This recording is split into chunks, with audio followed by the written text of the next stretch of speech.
ombak yang berlarian berlomba, menghapus jejak-jejak penyu kecil di pantai Nusantara. Sedalam ku menyelam di dalam luasnya lautan, melihat jutaan terumbu karang yang hiasi alam indah yang menawan. Syukur pada Yang Kuasa. Sedalam ku menyelam di dalam luasnya lautan, melihat jutaan terumbu karang yang hiasi alam indah yang menawan. Syukur pada Yang Kuasa. Nusantara.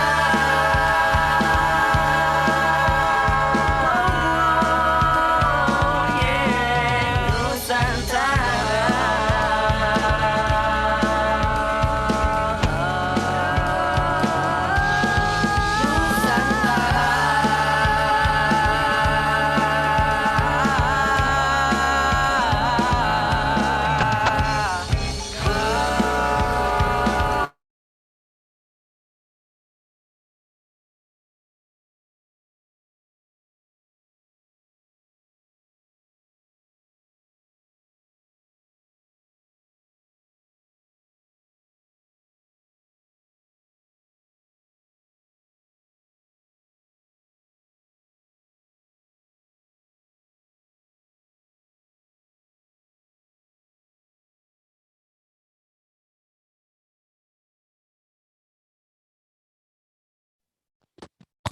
Bismillahirrahmanirrahim. Sebelumnya, apakah suara saya terdengar dengan jelas?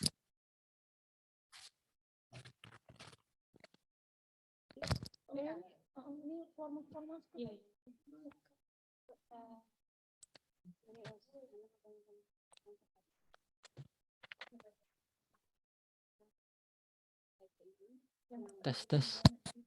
Apakah suara saya? Alhamdulillahirrahmanirrahim. Baik.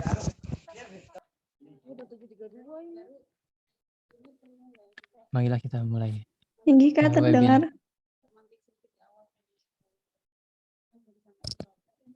Oke. Assalamualaikum warahmatullahi wabarakatuh. Waalaikumsalam Waalaikumsalam warahmatullahi wabarakatuh. Alhamdulillahirabbil alamin. Wa bihi nasta'in wala umuri dunya waddin. Wassalatu wassalamu ala asrofil anbiya'i wal mursalin. Sayyidina Maulana Muhammadin wa ala alihi washabihi ajmain. Amma ba'du. Segala puji dan syukur kita panjatkan kehadirat Allah Subhanahu wa taala atas segala nikmatnya yang telah diberikan kepada kita semua, baik itu nikmat sehat, nikmat taufik, hidayah, inayah, dan nikmat yang paling besar yaitu nikmat iman dan Islam yang telah mempertemukan kita pada webinar malam hari ini, yaitu webinar pemikiran dan peradaban Islam. Salawat serta salam kita tak lupa hatukan kepada junjungan kita Nabi besar Muhammad SAW, serta kepada keluarga, sahabat, dan pengikut beliau hingga akhir zaman kelak. Pertama-tama yang saya hormati kepada pimpinan Pondok Modern Darussalam Gontor, Kiai Haji Hasan Abdullah Sahal, kepada Rektor Universitas Darussalam Gontor, Al-Ustadz Kiai Haji Profesor Dr. Hamid Fahmi Jarkashi MAED MPhil, kepada Direktur PKU Unida Gontor, Al-Ustadz Dr. Haji Hoirul Umam MEC, kepada Wakil Rektor Bidang Kemahasiswaan dan Alumni Universitas Lambung Mangkurat Dr. Insinyur Haji Muhammad Fauzi MP, dan kepada teman-teman panitia dan peserta yang kami banggakan, dan semoga selalu dalam limpahan rahmat dari Allah Subhanahu wa taala. Amin ya rabbal alamin. Sebelumnya izinkan saya memperkenalkan diri. Nama saya yaitu Taufik Hidayat. asal daerah dari Banjarmasin, Kalimantan Selatan, dan asal organisasi saya yaitu LDK UKM ULM, yang mana pada malam hari ini saya diamanahi sebagai MC pada kegiatan webinar pemikiran dan peradaban Islam.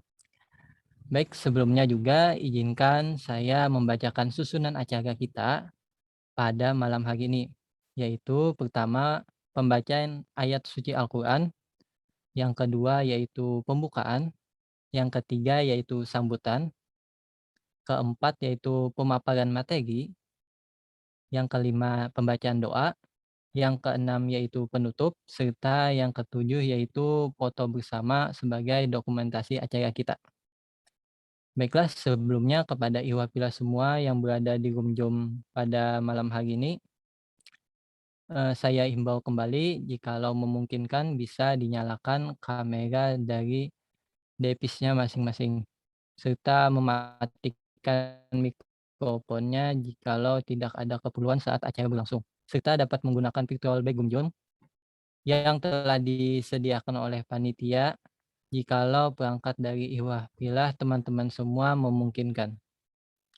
Baiklah, sebelum masuk untuk saat sesi pembukaan, marilah kita sama-sama mendengarkan pembacaan ayat suci Al-Quran yang mana akan dibacakan oleh Muhammad Zainal Abidin. Kepada Muhammad Zainal Abidin, dipersilahkan.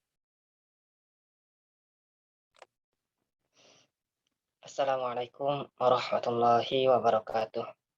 Waalaikumsalam warahmatullahi wabarakatuh. Waalaikumsalam warahmatullahi wabarakatuh.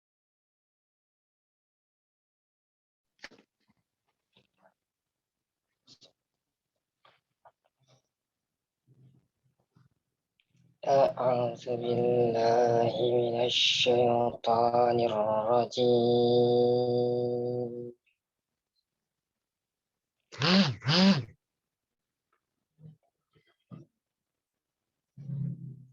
Bismillahirrahmanirrahim.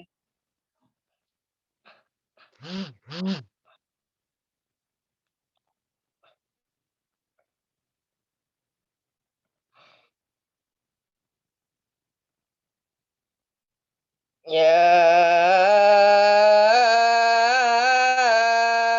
ayyuhalladzina amanu taqullaha wal tanzur nafsum ma qaddamat lighad.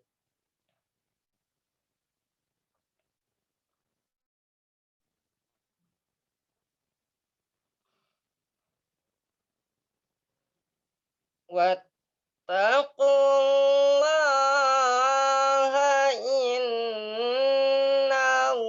innallaha khabirum bima ta'malun.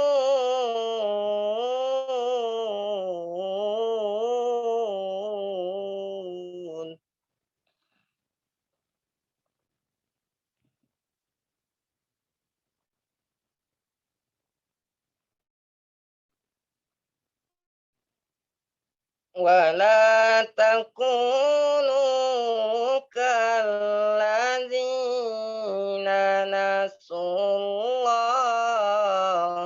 fa'ansahum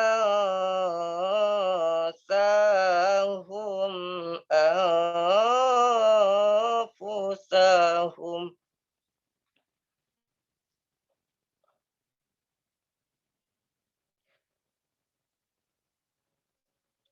Ulaika humul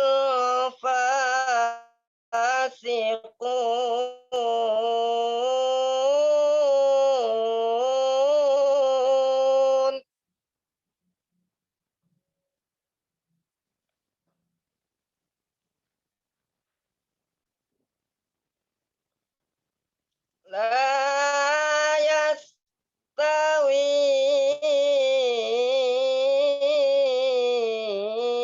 ashabun nari wa ashabul jannah.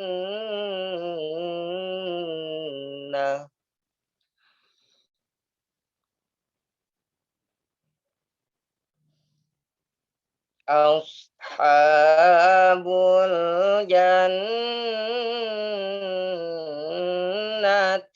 humul faizun.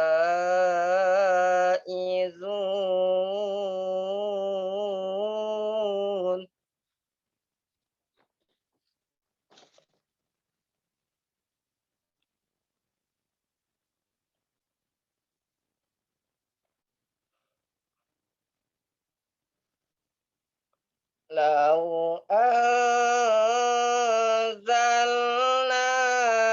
hadzal qur'ana ala jabalin la ra'aitahu khashi'a.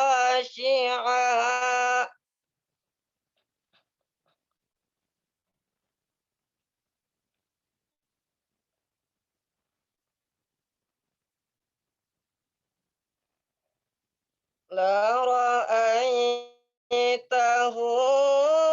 خاشعا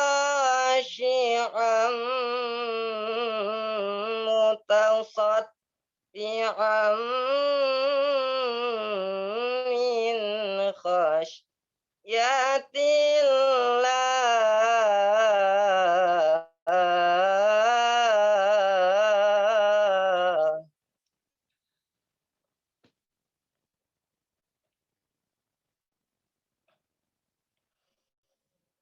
وتلك الأمثال نضربها للناس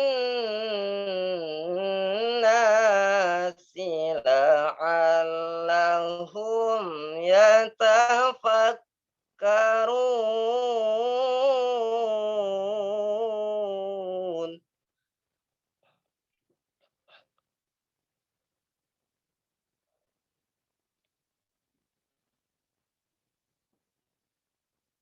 هو الله الذي لا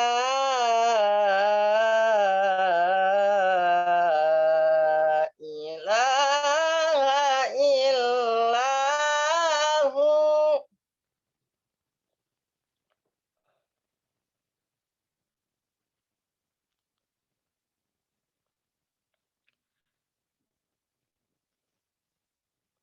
عالم الغيب والشهادة هو الرحمن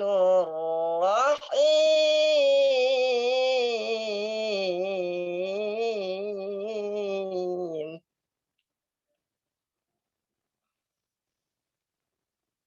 عالم الغيب والشهادة هو الرحمن الرحيم.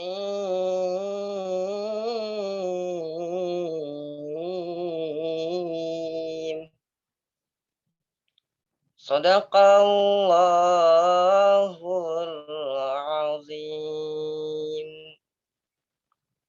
Assalamualaikum warahmatullahi wabarakatuh. Waalaikumsalam warahmatullahi wabarakatuh. Baik, syukran kasiron kepada Jainal Abidin atas pembacaan ayat suci Al-Qur'annya. Semoga beliau yang membacakan dan kita yang mendengarkan mendapatkan limpahan rahmat dari Allah Subhanahu wa taala. Amin. Amin ya rabbal alamin. Untuk selanjutnya yaitu sesi pembukaan, yang mana untuk sesi pembukaan ini marilah kita sama-sama membacakan hamdalah. Bismillahirrahmanirrahim. Bismillahirrahmanirrahim. Selanjutnya yaitu kita masuk ke sesi sambutan. Sebelumnya saya minta izin kepada teman-teman semua, izin menyampaikan permohonan maaf dari Bapak Rektor Bidang Kemahasiswaan dan Alumni Universitas Lambung Mangkurat, Dr. Insinyur Haji Muhammad Fauzi MP, yang mana beliau berhalangan hadir untuk memberikan sambutan pada malam hari ini. Jadi tidak bisa menyampaikan sambutannya. Namun beliau menitipkan salam kepada kita semua, semoga acara kita dilancarkan oleh Allah Subhanahu wa Ta'ala. Selanjutnya yaitu kita langsung ke sambutan sekaligus prolog pengantar dari keynote speaker kita, yang mana akan disampaikan oleh dosen besar PKU Unida Gontor, Al-Ustadz Fahman Mumtaji, MA. Kepada Bapak dipersilahkan.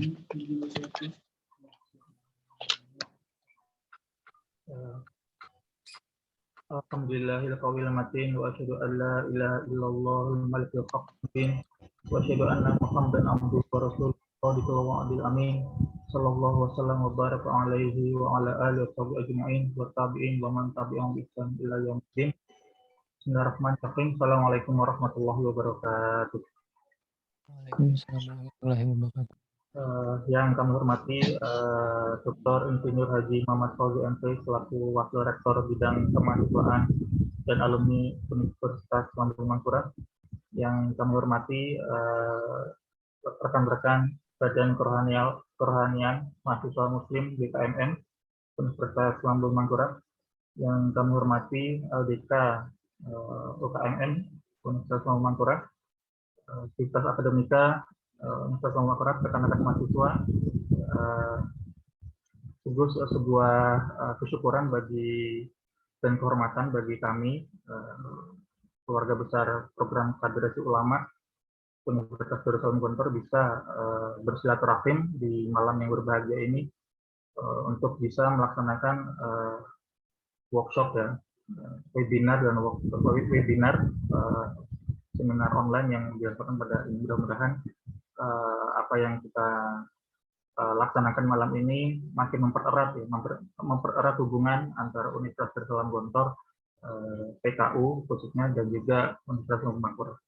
Pertama, kami ingin mengucapkan salam dari Bapak Pimpinan Pondok Modern Darussalam Gontor, dan juga menyampaikan salam dari Bapak Rektor Universitas Darussalam Gontor kepada seluruh sivitas akademika yang berada di Universitas Lambung Mangkurat, sekaligus ucapan terima kasih dan permohonan maaf.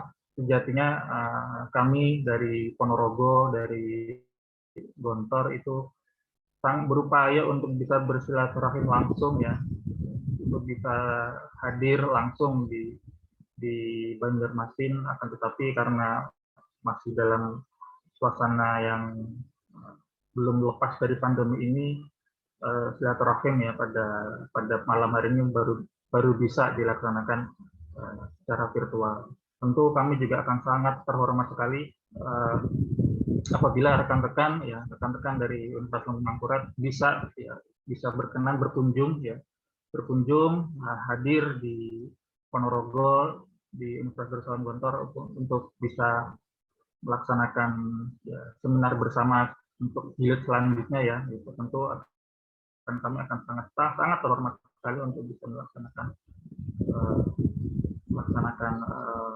kegiatan seminar ini untuk kedepannya, untuk selanjutnya. Tentu kami juga merasa sangat berterima kasih.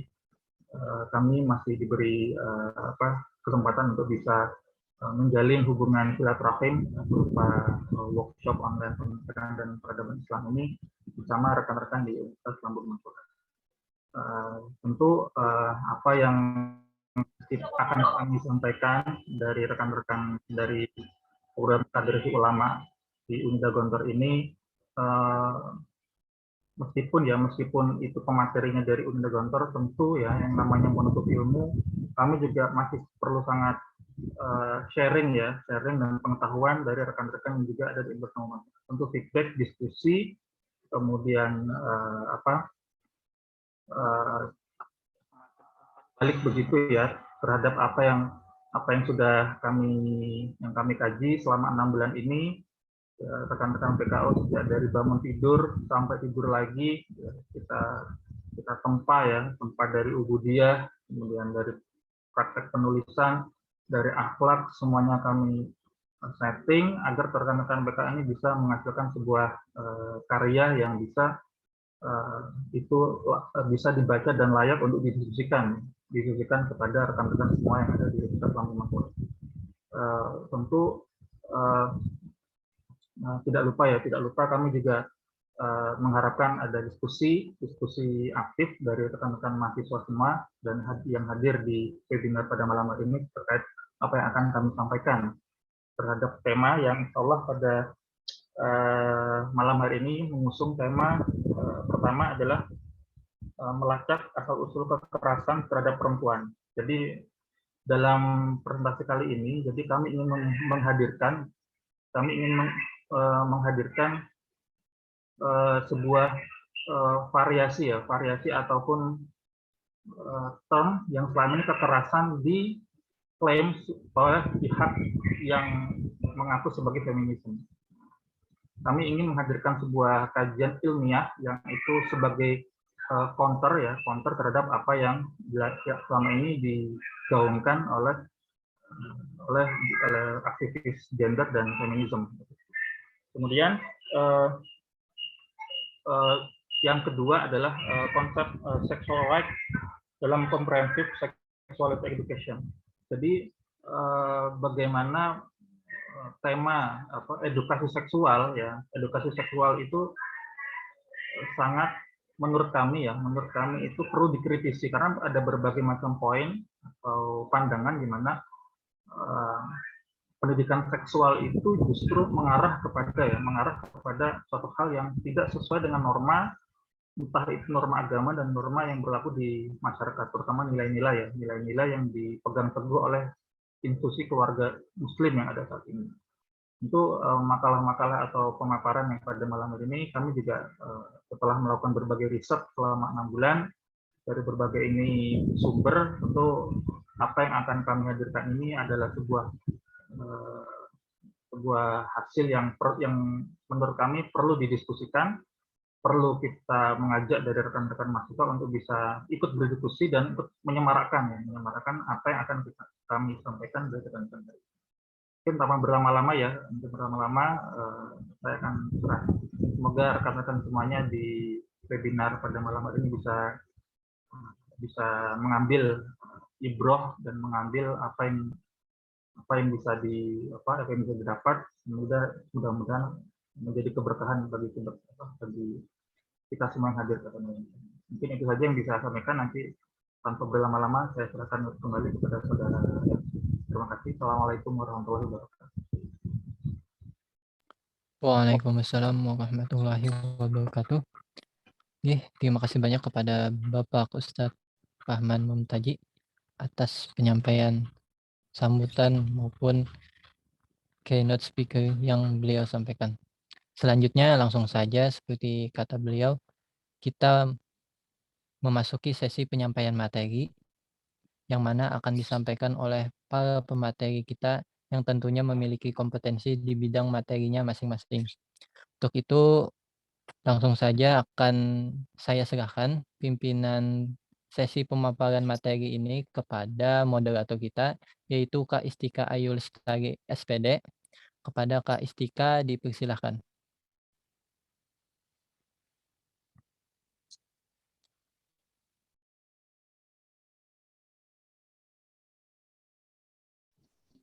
Cek. Oke.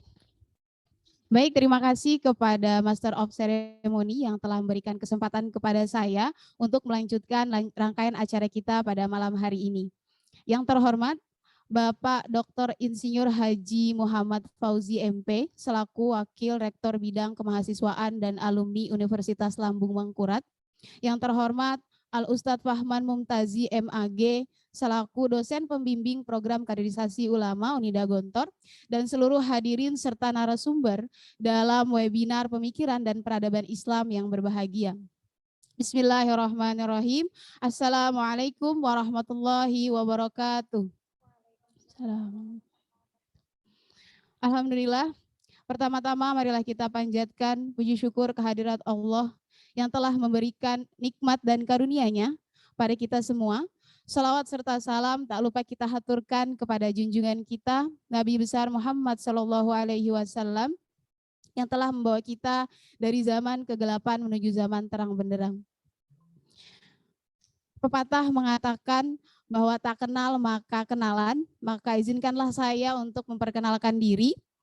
Saya Istika Ayu Lestari selaku moderator yang insya Allah akan memandu acara diskusi pada malam hari ini. Sebelum memasuki penyampaian materi, saya akan membacakan beberapa tata tertib pelaksanaan diskusi kita pada malam hari ini. Yang pertama, selama bergabung dalam ruang Zoom, agar dapat merename akun Anda dengan format nama dan instansi atau asal daerah.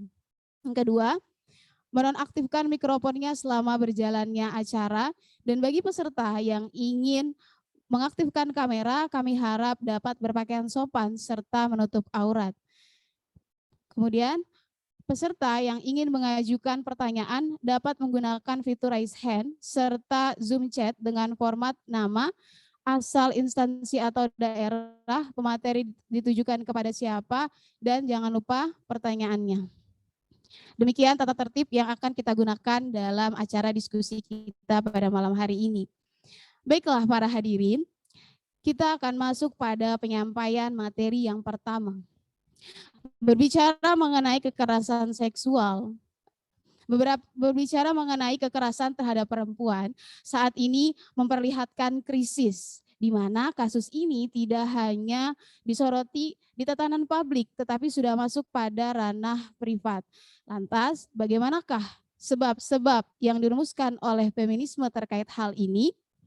Ini akan dibahas oleh pemateri pertama kita, yaitu Saudari Lisa Aulia, seorang sarjana sastra lulusan UIN Sunan Kalijaga, Yogyakarta, dengan judul Melacak Asal-Usul Kekerasan Terhadap Perempuan, Violence Against Women, suatu kajian kritis. Kepadanya, waktu dan layar dipersilahkan. Bismillahirrahmanirrahim. Assalamualaikum warahmatullahi wabarakatuh. Selamat malam teman-teman semuanya.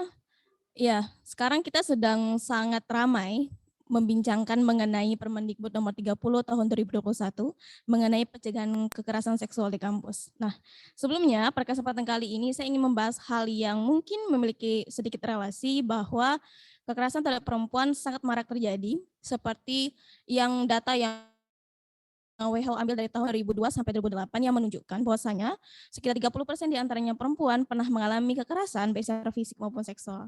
Nah, ini tentu saja memunculkan satu pertanyaan yang besar, apa yang menyebabkan kekerasan terhadap perempuan di marak hingga kini.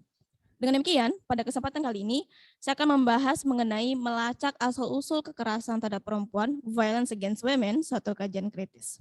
Baik. Kita berangkat dari definisi apa itu kekerasan terhadap perempuan. Dari deklarasi yang PBB lakukan pada tahun 1993, mereka merumuskan bahwa kekerasan terhadap perempuan merupakan satu tindakan kekerasan berbasis gender.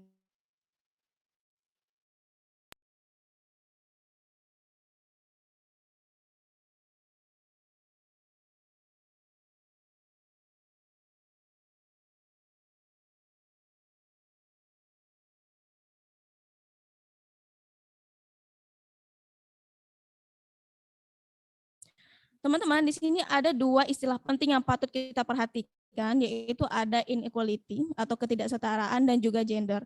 Di mana ketika kita membicarakan atau membahas kedua istilah ini, kita tidak bisa lepas dari feminisme yang sangat sering menggunakan kedua istilah ini. Dengan demikian dapat kita lihat bahwa deklarasi ini mengambil ide dan juga konsep mengenai kekerasan terhadap perempuan dari feminisme. Lalu, bagaimana feminisme memandang konsep kekerasan terhadap perempuan? Di sini saya mengambil dari 3 aliran awal yang sudah sangat familiar dan juga mapan secara teori menggunakan kata operation atau penindasan dibanding kekerasan. Karena kata kekerasan terhadap perempuan baru muncul pada tahun 1970-an. Namun di kemudian hari, kata kekerasan lebih condong digunakan karena ruang lingkupnya yang jauh lebih luas. Lalu bagaimana feminisme memandang kekerasan terhadap perempuan? Pertama, feminisme liberal. Mereka melihat kekerasan terhadap perempuan sebagai pembatasan dan perampasan hak perempuan untuk berperan di ruang publik. Yang kedua, feminisme radikal melihat kekerasan terhadap perempuan sebagai stigmatisasi dan juga kontrol dari masyarakat mengenai orientasi seksual hingga masalah tubuh perempuan itu sendiri. Dan yang terakhir adalah feminisme marxis atau sosialis yang melihat kekerasan terhadap perempuan berupa ketimpangan dan juga ketergantungan perempuan secara ekonomi kepada laki-laki. Atas tiga konsep tersebut, mereka merumuskan solusi berupa kebebasan, baik membebaskan perempuan untuk berperan menjadi apa saja di ruang publik, kemudian bebas mengenai isu ketubuhan, pakaian yang ingin dia gunakan, hingga orientasi seksualnya, entah itu menyukai laki-laki ataupun sesama perempuan, hingga membebaskan perempuan secara ekonomi kepada laki-laki, sehingga kemudian perempuan tidak tergantung kepada laki-laki itu sendiri. Sebelum kita membahas lebih lanjut mengenai konsep dan solusi yang feminisme tawarkan ini, apakah relevan dalam menjawab kekerasan terhadap perempuan? Mari kita melihat sebab-sebab yang memunculkan kekerasan terhadap perempuan secara lebih detail. Di sini saya mengambil rumusan 4 sebab-sebab kekerasan terhadap perempuan dari Michael Harvey dan juga James O'Neill di dalam buku mereka What Causes Men's Violence Against Women, yang ide dan konsep mengenai 4 sebab ini juga berasal dari feminisme. Saya akan menjelaskan lebih detail. Pertama, ada sebab biologis.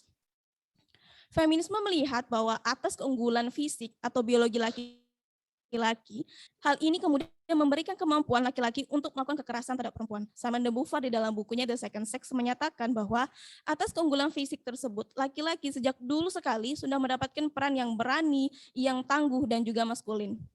Yang kedua, ada sebab sosialisasi peran gender, di mana sosialisasi ini berasal dari pandangan yang merendahkan perempuan, yaitu seksisme, dan pandangan yang sangat mengunggulkan laki-laki. Sehingga sejak kecil perempuan itu sudah dididik, dikontrol dengan hal-hal yang sangat feminin, yang berbeda dengan laki-laki yang diberikan kebebasan secara penuh. Yang ketiga, ada sebab relasi, di mana feminisme melihat bahwa dalam relasi antara laki-laki dan perempuan, laki-laki itu cenderung yang dominan, yang mendominasi, yang superior, yang mengontrol, sedangkan perempuan itu yang inferior, yang disubordinasi, yang ditindas. Kemudian Salome Verster menyatakan bahwa penting untuk melepaskan keduanya, baik laki-laki maupun perempuan, dari pandangan-pandangan yang mengikat keduanya. Dan yang terakhir adalah sebab sosial makro sebagai sebab yang paling luas. Saya yakin teman-teman sering mendengar ya bahwa feminis sering mengatakan mengenai patriarki seperti itu. Nah, di sini mereka melihat sebab sosial makro ini yaitu patriarki sebagai struktur sosial yang didominasi oleh laki-laki, di mana dari pemimpin, presiden, kepala pemerintahan hingga kepala rumah tangga itu diisi oleh laki-laki. Kemudian di dalam bukunya Sylvia Wolby, yaitu dengan buku berjudul Teorizing Patriarki, mereka menyebutkan bahwa selain dari patriarki ada struktur ekonomi kapitalis yang kemudian didominasi laki-laki dan perempuan dieksploitasi di dalamnya. Nah, atas 4 sebab-sebab tersebut, ketiga aliran feminisme tidak menyetujui keseluruhan. Ada yang menyetujui 1 bagian, ada yang 2 bagian, dan lain sebagainya. Namun di sini patut kita perhatikan bahwa ketiganya menyetujui dan menyepakati bahwa sebab sosial makro yang secara spesifik adalah patriarki sebagai sebab utama kekerasan terhadap perempuan. Lalu kemudian muncul pertanyaan, apakah benar patriarki sebagai sebab utama kekerasan terhadap perempuan? Karena sebab utama ini akan berimplikasi dan berdampak kepada solusi yang ditawarkan dalam mengatasi kekerasan terhadap perempuan. Ternyata patriarki tidak bisa menjadi solusi, patriarki tidak bisa menjadi sebab utama dari kekerasan terhadap perempuan atas 3 hal. Pertama, bagaimana feminisme menjawab kemunculan patriarki secara historis di masyarakat, lalu kemudian patriarki ini bisa mengubah masyarakat secara sangat signifikan. Yang kedua, Feminisme mengatakan bahwa patriarki ini sebagai konstruksi sosial yang bisa dengan cepat dan mudah diubah. Lalu bagaimana mereka menjelaskan bahwa sejak dulu sekali perang hingga saat ini begitu banyak institusi dan juga bagian-bagian yang tetap diisi dan didominasi oleh laki-laki. Dan yang terakhir, feminisme ini mengatakan bahwa peran domestik perempuan itu lekat dikarenakan oleh patriarki itu sendiri, yaitu menjadi ibu, menjadi istri, dan sebagainya. Kita harus merujuk kepada bukunya Frederick Engels yang berjudul The Origin of Family, Private Property and the State, bahwasanya sejak era primitif, perempuan itu sudah lekat dengan peran-peran domestik seperti menjahit, mengolah makanan, hingga mendistribusikan makanan. Namun uniknya, Engels menyebutkan era ini sebagai era matriarki, era yang aman dan juga sejahtera bagi perempuan. Sehingga kemudian patriarki sebagai sebab utama kekerasan terhadap perempuan yang diusung oleh feminisme tertolak. Lalu bagaimana dengan solusinya, yaitu berupa kebebasan. Di sini kebebasan juga tidak tepat menjadi solusi dari kekerasan terhadap perempuan. Kenapa? Karena feminisme ini berangkat dari pengalaman ketertindasan perempuan di Barat. Ada dua hal yang patut kita perhatikan, yaitu pengalaman dan juga di Barat. Bagaimana pengalaman ketertindasan yang hanya dirasakan oleh perempuan di Barat ini coba dipaksakan kepada seluruh perempuan di dunia, termasuk di Indonesia, yang pastinya pertama, ini bersifat partikular ataupun sebagian, dan kemudian perempuan itu sangat berbeda dari secara ideologis, kebudayaan, dan kebiasaan, sehingga kemudian solusi berupa kebebasan ini tidak relevan dalam menjawab kekerasan terhadap perempuan. Lalu, apa sebab utama kekerasan terhadap perempuan terjadi? Peneliti menemukan dari 4 sebab-sebab tersebut, yang lebih tepat menjadi sebab utamanya adalah sebab biologis. Kenapa? Saya yakin teman-teman bisa melihat secara real bahwa laki-laki itu lebih unggul secara fisik dan lebih kuat dibandingkan perempuan. Sedangkan perempuan memiliki keterbatasan seperti menstruasi, hamil hingga melahirkan. Kemudian keunggulan ini ketika dilihat atau dipandang dengan cara yang keliru, terbentuklah pandangan-pandangan yang sangat mengunggulkan laki-laki. Dan ketika masuk ke dalam relasi antara laki-laki dan perempuan, laki-laki ini cenderung yang menindas dan menyakiti perempuan. Dan ketika relasi ini masuk ke dalam tatanan sosial yang kolektif, terbentuklah struktur sosial yang patriarki. Namun teman-teman, kita harus memperhatikan bahwa biologis ini bersifat alamiah, yaitu takdir, di mana didapatkan secara lahir. Sehingga kemudian konsekuensi dari menjadikan sebab biologis sebagai sebab utama adalah pertama, laki-laki secara alamiah dari takdirnya, dari lahirnya, dia sudah menjadi pelaku dari kekerasan terhadap perempuan.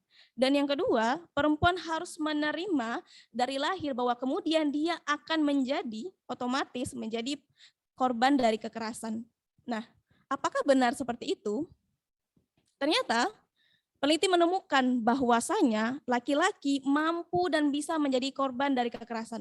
Hal ini bisa kita lihat dari data yang didapatkan oleh The Guardian bahwa lebih dari 40% korban kekerasan di rumah tangga adalah laki-laki yang pelakunya adalah perempuan. Nah, sehingga pernyataan ini dan juga data ini menolak dan juga menyangkal sebab biologis sebagai sebab utama kekerasan terhadap perempuan.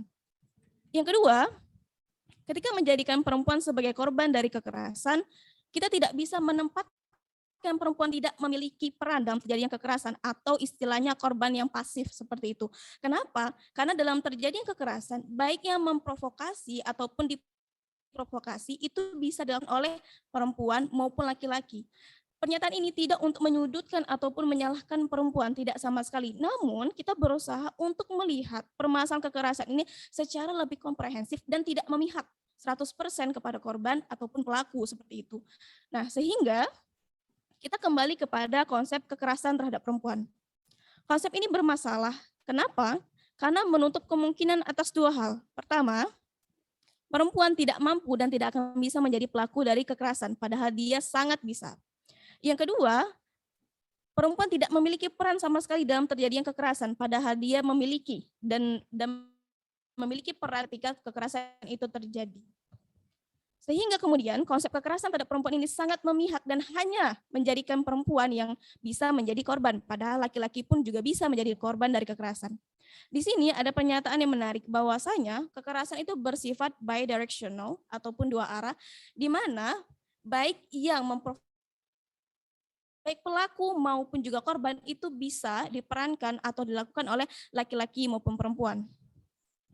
Sehingga kemudian ketika sebab patriarki tadi dari sosial dia bisa menjadi korban kekerasan, tidak bisa menjawab apa yang menjadi sebab utama kekerasan, maka ada sebab utama yang itu adalah dorongan dari dalam diri manusia yang tidak terikat oleh jenis kelamin, sosial maupun biologisnya. Yang di dalam Islam kita mengenalnya sebagai konsep manusia yang dirumuskan oleh Profesor Al-Atas, bahwasanya manusia itu tidak hanya terdiri dari tubuhnya saja, namun yang esensial, yang signifikan dan yang penting dalam memberikan tindakan-tindakan yang manusia lakukan itu adalah jiwanya itu sendiri. Dengan demikian di sini ada 3 tingkatan jiwa, dan tingkatan yang paling rendah, yang nomor 1, itu paling cenderung untuk melakukan kekerasan atau tindakan-tindakan yang tidak adil dan menindas yang lain. Dan ini tidak terikat kepada jenis kelamin, sehingga laki-laki maupun perempuan mereka sangat bisa dan memiliki potensi dalam melakukan kekerasan. Nah, sehingga kita bisa menemukan bahwa sebab utama dari kekerasan adalah jiwa manusia itu sendiri. Lalu kemudian Islam menawarkan solusi berupa pembersihan jiwa, yaitu tazkiyatun al-nafs, di mana kemudian ketika jiwanya itu bersih, dia diberikan ilmu-ilmu yang benar dan tepat, maka baik dia laki-laki maupun perempuan, tindakan-tindakan yang dia lakukan itu adil, tidak menindas ataupun melakukan kekerasan. Dengan demikian, kesimpulan yang dapat saya sampaikan adalah pertama, konsep dan solusi dari ketiga aliran feminisme mengenai kekerasan itu bersifat partikular, sebagian, dan subjektif. Yang kedua, kekerasan itu bukan berasal dari keunggulan biologis ataupun jenis kelamin karena dia laki-laki, namun kekerasan berasal dari jiwa manusia itu sendiri yang bermasalah. Maka penutup dari saya adalah kekerasan terjadi bukan karena sesuatu di luar diri manusia, namun berasal dari dalam dirinya. Baik, sekian yang dapat saya sampaikan. Semoga kita bisa berdiskusi lebih lanjut mengenai kekerasan terhadap perempuan dan apa-apa yang sekarang tengah ramai diperbincangkan, yaitu Permendikbud nomor 30 tahun 2021. Pastinya banyak kekurangan-kekurangan, semoga bisa saya perbaiki dan menjadi lebih baik di kemudian hari. Saya kembalikan kepada moderator.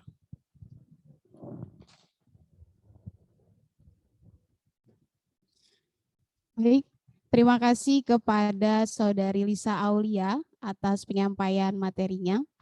Bagi partisipan yang sudah memiliki pertanyaan dapat mulai mengajukan pertanyaannya melalui Zoom chat, gitu ya. Baik para hadirin, memasuki materi kedua masih dalam tema yang sama. Problem kejahatan seksual dan penyakit menular seksual atau HIV kian mengkhawatirkan. Ada anggapan bahwa hal ini terjadi atas minimnya informasi mengenai hak seksual atau sexual right, sehingga muncul alternatif melalui kurikulum pendidikan bernama Comprehensive Sexuality Education atau CSE. Lantas, bagaimanakah konsep sexual right dalam CSE ini dan apakah benar konsep ini dapat dijadikan sebagai alternatif? Hal ini akan dibuktikan oleh pemateri kedua kita bernama Saudari Wardah Hanifah Ramadhani, seorang sarjana pendidikan lulusan UIN Sunan Kalijaga, Yogyakarta, dengan judul Konsep Sexual Right dalam Comprehensive Sexuality Education, Tinjauan Kritis. Kepadanya, waktu dan layar dipersilahkan. Baik, tes. Sudah terdengar? Bismillahirrahmanirrahim. Assalamualaikum warahmatullahi wabarakatuh. Selamat malam teman-teman dari LDK Universitas Lambung Mangkurat ya. Terima kasih kepada moderator yang tadi sudah membacakan sekilas CV saya.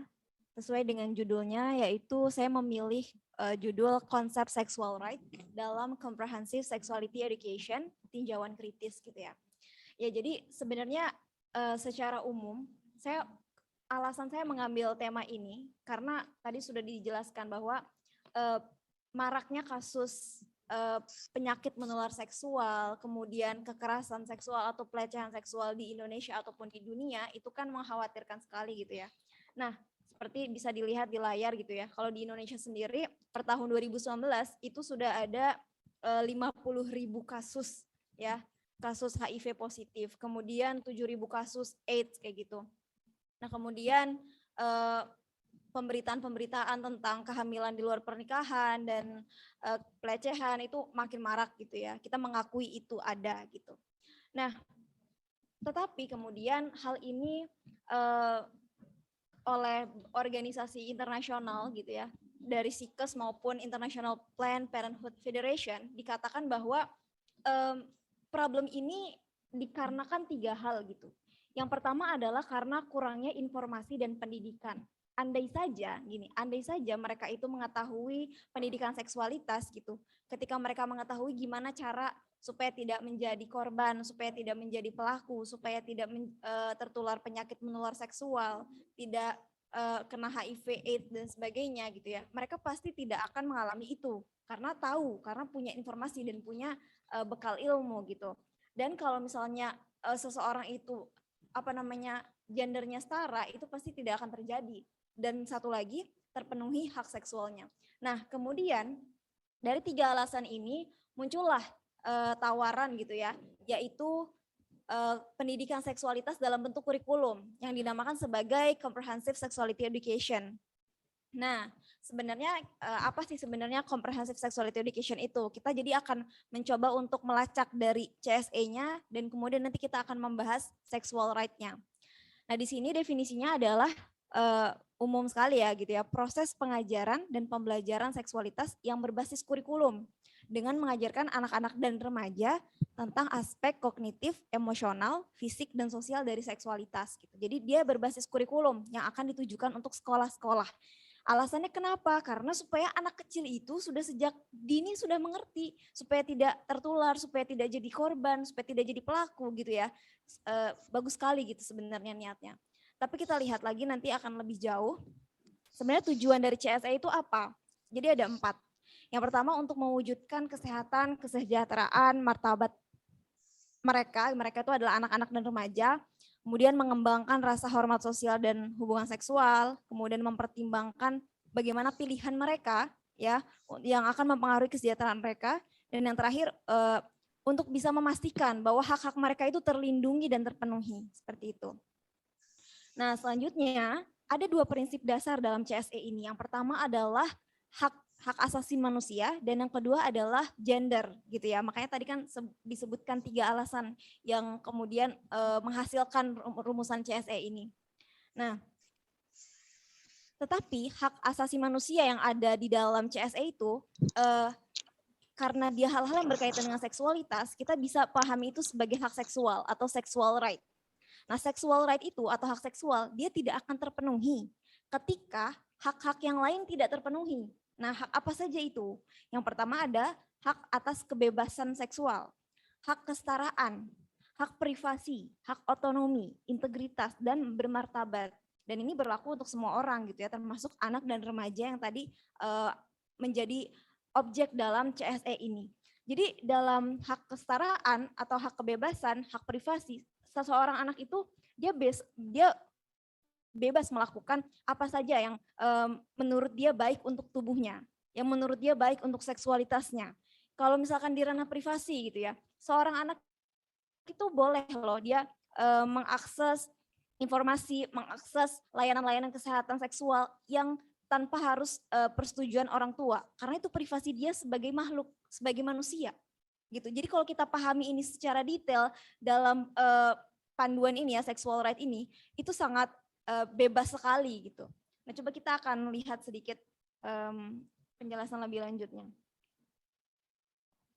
Nah, di sini kita ambil satu saja, karena dari sekian banyak hak-hak yang tadi sebenarnya saya bisa mengatakan bahwa hak paling mendasar itu adalah hak kebebasan.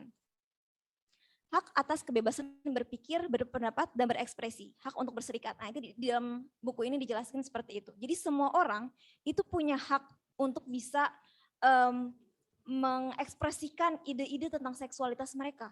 Termasuk orientasi seksualnya, identitas gendernya, dan hak-hak seksual tanpa gangguan dan pembatasan gitu ya. Jadi tanpa batas gitu, membuat seseorang itu benar-benar bebas, sebebas-bebasnya tanpa ada batasan. Nah, kemudian ada 10 hak seksual yang mencakup dalam hak seksual itu sendiri. Teman-teman bisa lihat ya di layar gitu ya, bahwa mereka bisa mengakses layanan kesehatan reproduksi gitu ya, kemudian termasuk mengakses CSE ini. Jadi kalau ada anak yang dia tidak mendapat pendidikan seksualitas komprehensif, maka dia tidak terpenuhi hak seksualnya dalam pandangan ini loh ya gitu ya.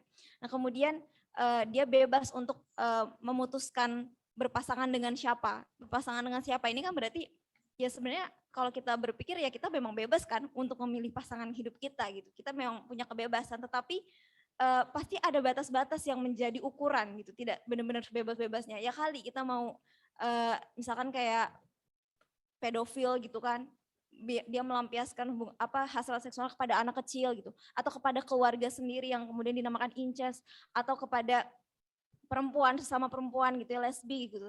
Nah itu kan berarti sudah melampaui batas gitu.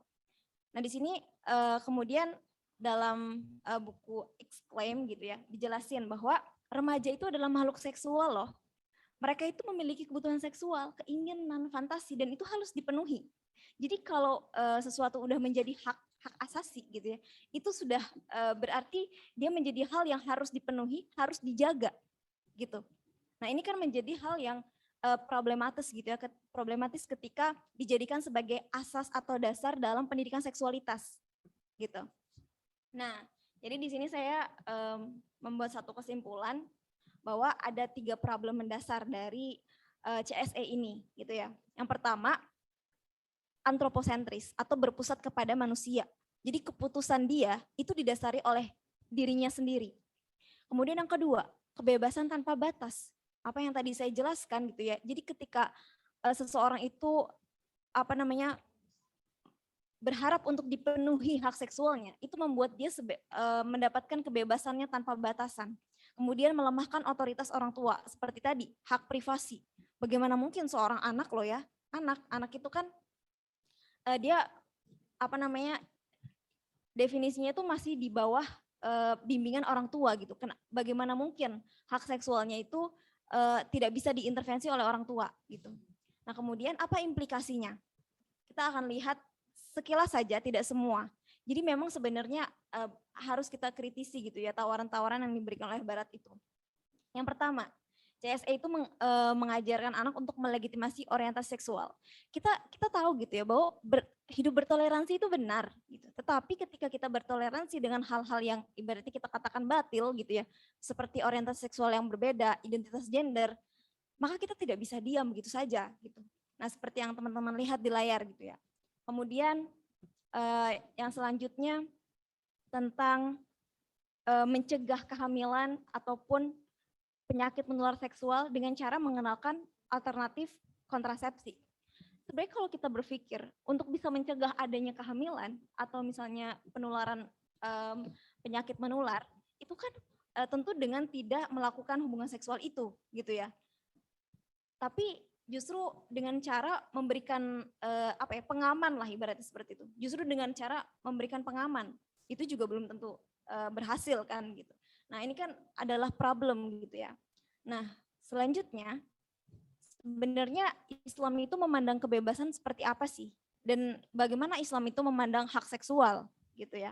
Di sini saya mengambil pandangan dari Buya Hamka yang mengatakan bahwa bebas itu adalah kondisi di mana seseorang itu bebas dari apapun kecuali Tuhan gitu. Jadi kita nggak bisa kita ketika mendapatkan kebebasan kita tidak bisa diperbudak oleh manusia. Makanya kan Islam datang untuk menghilangkan perbudakan, Islam untuk memerdekakan perempuan sehingga dia bisa punya haknya gitu ya.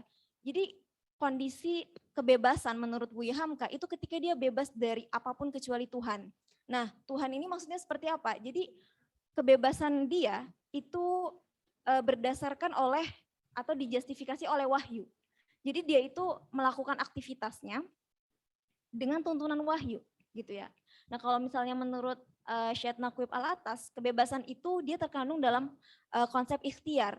Jadi orang itu bebas memilih, tapi dia itu punya pilihan hanya 2, baik dan buruk, atau baik lebih baik, atau lebih baik paling baik gitu. Dan seseorang itu secara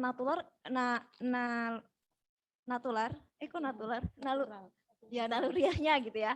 Secara naluriahnya pasti akan memilih sesuatu yang baik untuk dia gitu. Dikasih uang 10.000 sama 10 juta, milih mana? Pasti 10 juta gitu. Jadi pasti orang itu akan memilih yang baik atau menguntungkan untuk dia gitu.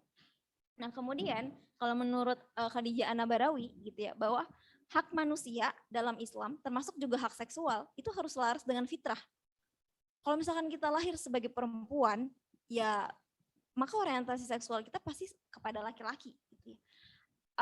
Dan itu juga harus berkaitan dengan tujuan diturunkannya syariah atau maqasidus syariah gitu ya, bahwa seseorang itu harus menjaga agamanya, menjaga nyawanya, termasuk juga menjaga keturunan gitu. Kalau misalkan laki-laki dengan laki-laki apa bisa menghasilkan keturunan gitu? Nggak bisa gitu. Perempuan dengan perempuan bisa nggak? Ya nggak bisa gitu.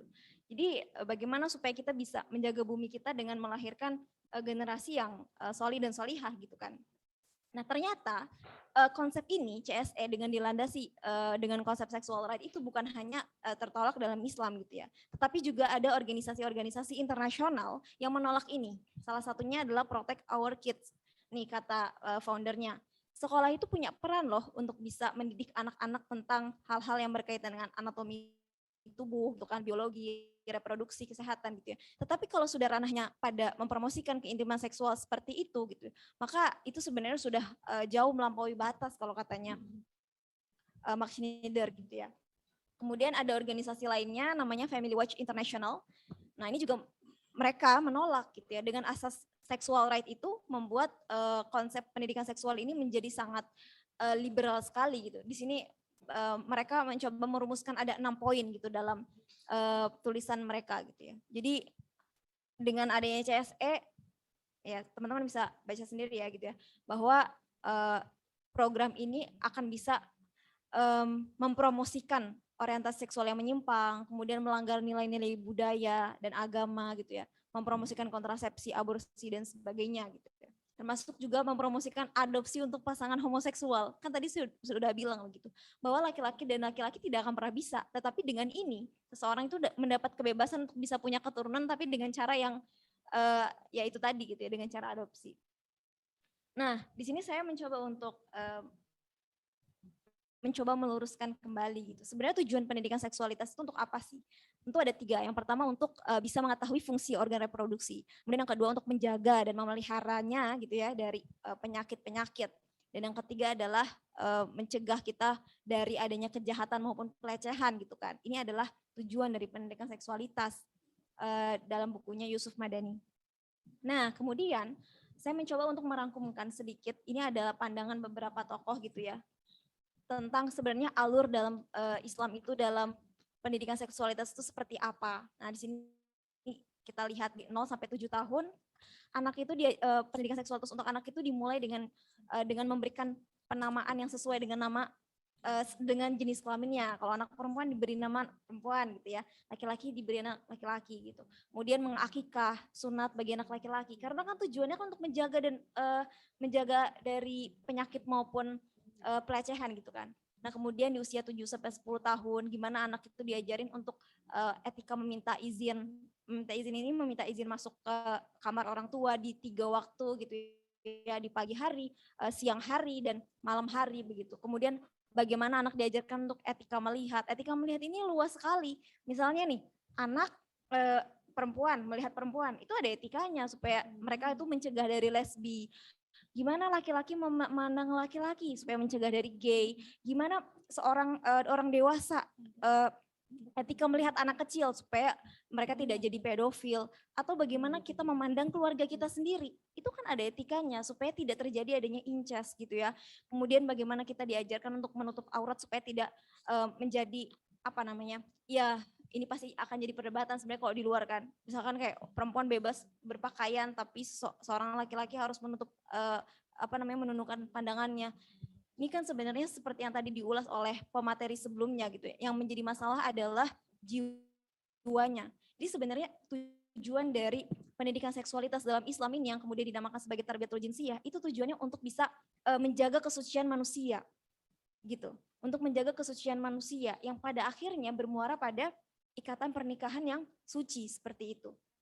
Nah, kemudian di sini saya mencoba untuk menyimpulkan gitu ya, bahwa hak seksual atau sexual right gitu yang menjadi dasar dari CSE itu telah menjadikan anak sebagai objek seksual yang mengarah pada kebebasan orientasi seksual melalui lembaga formal yang sangat strategis, itu pendidikan gitu ya. Nah, sebagai solusi Islam menawarkan tarbiyatul jinsiyah yang mengembalikan anak dan manusia pada fitrah orientasi seksualnya. Nah, kemudian di sini ada satu quote gitu ya yang saya ambil dari Profesor Hamid Fahmi Zarkashi dalam bukunya. Setiap kata itu kan berisi makna gitu kata beliau. Dan setiap makna itu mengandung konsep dan setiap konsep itu dihasilkan oleh worldview. Jadi ketika kita melihat misalkan tadi CSE gitu ya, dia mengandung konsep tertentu yaitu sexual right yang kemudian dihasilkan oleh worldview ideologi kebebasan gitu ya. Kebebasan yang tanpa batas. Nah, inilah yang kemudian membuat kita harus jauh lebih berhati-hati dalam melihat atau merespon konsep-konsep yang datang dari barat. Itu mungkin dari saya gitu ya. Semoga ini bisa bermanfaat dan selanjutnya kita bisa hadirkan diskusi-diskusi gitu ya. Tentunya masukan dan kritik yang membangun amat saya harapkan. Terima kasih. Mohon maaf apabila ada salah kata. Saya akhiri wassalamualaikum warahmatullahi wabarakatuh. Saya kembalikan ke moderator.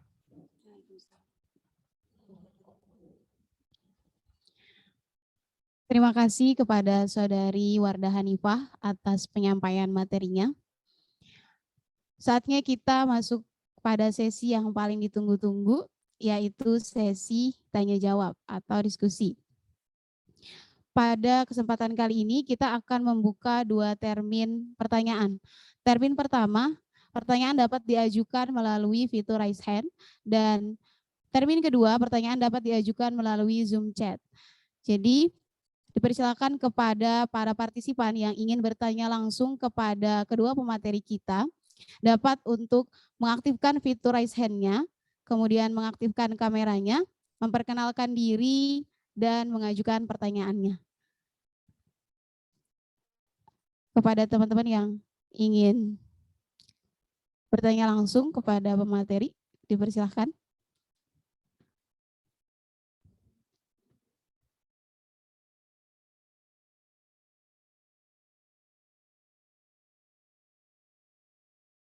Oke, apakah ada?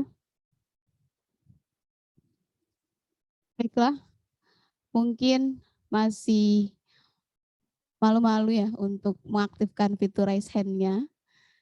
Kemudian di sini ada beberapa pertanyaan yang masuk. Sambil menunggu, kita akan bacakan materi yang berlangsung. Pertanyaan yang sudah masuk. Untuk pertanyaan yang pertama, atas nama Fitriani dari yang kedua dulu ya. Yang kedua dulu. Atas nama Elsa Maulida dari Universitas Lambung Mangkurat. Pertanyaan ditujukan kepada Kak Lisa Aulia.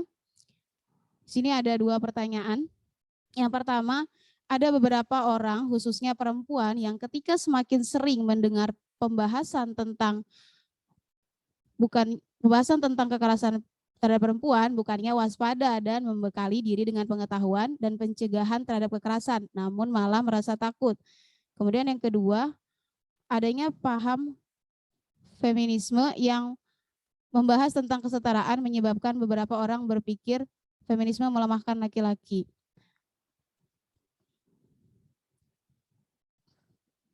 Baiklah, untuk kepada Kak Lisa Aulia dipersilakan.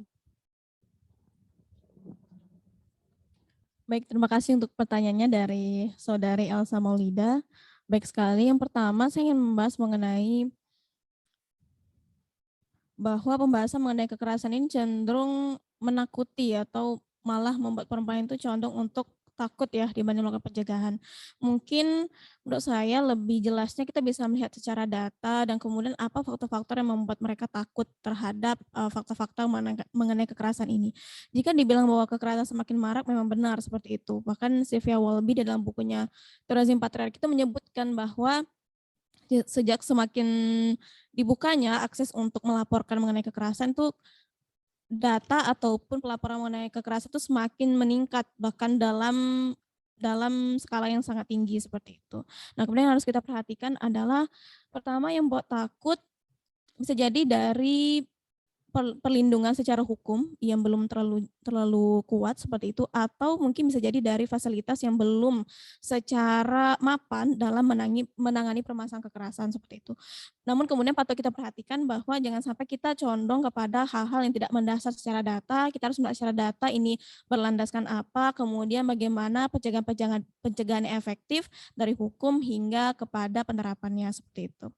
Yang kedua mengenai feminisme sebagai gerakan yang membahas tentang kesetaraan ini condong seperti melemahkan laki-laki.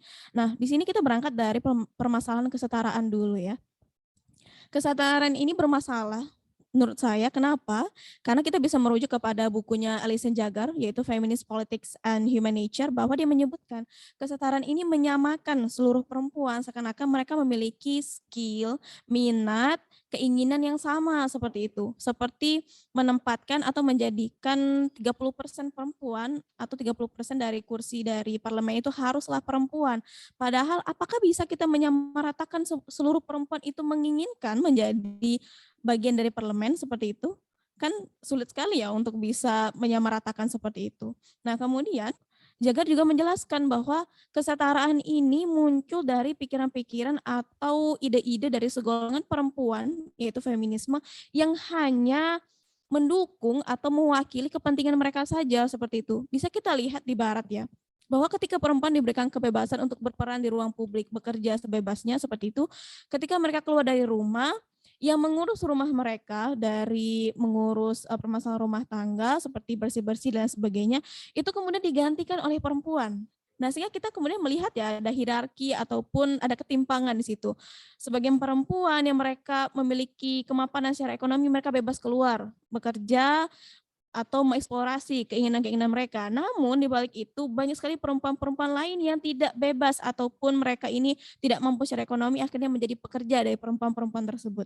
Nah, sehingga kemudian konsep kesetaraan ini bermasalah. Nah, apakah feminisme ini melemahkan laki-laki?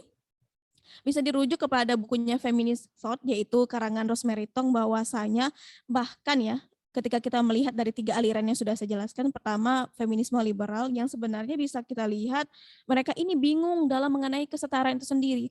Di satu sisi mereka bilang perempuan di publik itu harus setara, di mana seperti itu mereka mendapatkan hak yang sama dengan laki-laki. Namun di sisi lain mereka mengatakan, loh kita ini perempuan, kita ini menstruasi, kita ini hamil, kita ini harus mengasuh anak gitu.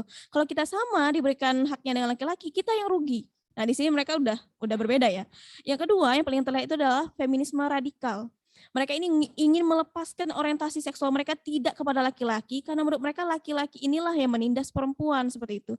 Sehingga kemudian mereka merekomendasikan atau menuntut perempuan untuk menyukai perempuan, sesama perempuan.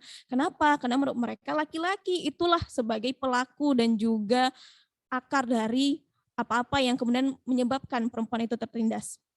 Nah, yang kemudian dari feminisme marxis atau sosialis, mereka ini menyatakan pemerintah bakal mewajibkan agar segala apapun yang perempuan lakukan itu dibayar ataupun dihargai secara materi, sehingga kemudian dia ini tidak timpang dengan laki-laki. Nah, kita kan bisa lihat ya, dari ketiga aliran ini ada suatu pandangan yang ingin mengungguli, yang ingin menyaingi laki-laki, yang ingin melemahkan laki-laki, bahwa perempuan juga bisa lebih dari laki-laki, perempuan bisa menempati posisi laki-laki. Sehingga kemudian permasalahan kesetaraan ini adalah bukan untuk memerdekakan perempuan, bukan untuk memberikan perempuan posisi yang tepat, namun apa? Lebih kepada untuk menyaingi dan mengutamakan perempuan dibanding laki-laki. Nah, sehingga kemudian dapat kita simpulkan bahwasanya feminisme ini memang condong untuk melemahkan laki-laki, dan mereka ini bahkan feminisme radikal sangat memojokkan dan tidak ingin memiliki orientasi seksual dengan laki-laki. Baik, itu jawaban dari saya, kurang lebihnya mohon maaf, saya kembalikan kepada moderator.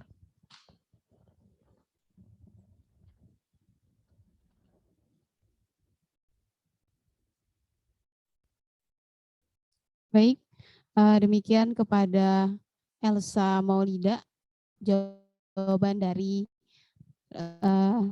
pemateri kita yang pertama. Kemudian pertanyaan selanjutnya yaitu atas nama Fitriani dari LDK UKMM ULM. Pertanyaan ditujukan kepada pemateri kedua. Bagaimana tanggapan Anda mengenai kasus oknum guru yang memperkosa muridnya? Bukankah seharusnya guru itu memberikan pengajaran atau arahan mengenai kasus seksual terhadap muridnya? Bukankah itu suatu pelanggaran terhadap hak dan kebebasan murid tersebut? Bagaimana tanggapan Anda ketika mengetahui oknum guru tersebut justru tidak dapat hukuman? Kepada materi kedua, dipersilakan. Ya.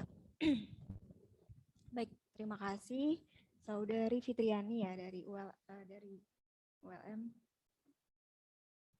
dari LDK ya. Ya tentu ini adalah hal yang sangat miris sekali gitu ya. Kita tahu bahwa isu-isu fenomena ini itu bukan hanya 1-2 kali. Itu kita bisa dapati itu. Karena memang itulah mengapa sebenarnya pendidikan seksualitas itu bukan hanya ditujukan kepada mereka yang misalkan menjadi korban gitu. Tapi juga ada hal-hal yang harus dilakukan supaya tidak makin banyak pelaku gitu ya. Ya kalau misalkan kita lihat, kalau tadi kan dikatakan apa tanggapannya mengenai kasus seperti itu, ini pasti sesuatu yang miris. Ini sesuatu yang miris, harusnya guru itu jadi teladan, harusnya guru jadi contoh, harusnya dia yang memberikan pengajaran. Tapi bagaimana kalau dia justru yang menjadi pelaku begitu kan? Dan dia tidak dihukum. Nah, kalau ini posisinya kan saya hanya sebagai seorang pendengar dari kasus gitu ya. Kalau kita mau mengatakan seharusnya ya itu dari sekolah mengusut itu. Bagaimana mungkin gitu ketika ada kasus semacam itu tapi kepala sekolah atau guru-guru yang ada di sekolah tersebut tidak mengusut itu lebih lanjut gitu kan, atau minimal guru itu tidak mendapatkan peringatan yang keras gitu dari kepala sekolah. Nah ini kan satu kesalahan sebenarnya dari sistem. Kenapa kemudian bisa-bisanya seorang guru kemudian dibiarkan begitu saja melakukan perilaku tidak senonoh tersebut kepada anak lagi. Ini kan sesuatu yang miris gitu ya. Nah berarti memang kembali lagi kepada sistem di sekolah gitu. Seharusnya itu dipertegas dan benar-benar mendapat perhatian. Begitu juga kepada orang tuanya. Gitu. Orang tua itu kan dia tidak menyerahkan anak seutuhnya kepada sekolah. Ya kan? Anak itu tidak diberikan seutuhnya kepada sekolah. Maka orang tua itu juga memiliki otoritas untuk bisa mengusut itu. Begitu. Tentu itu hal yang sangat kita sayangkan gitu ya. Mungkin itu jawaban dari saya. Terima kasih.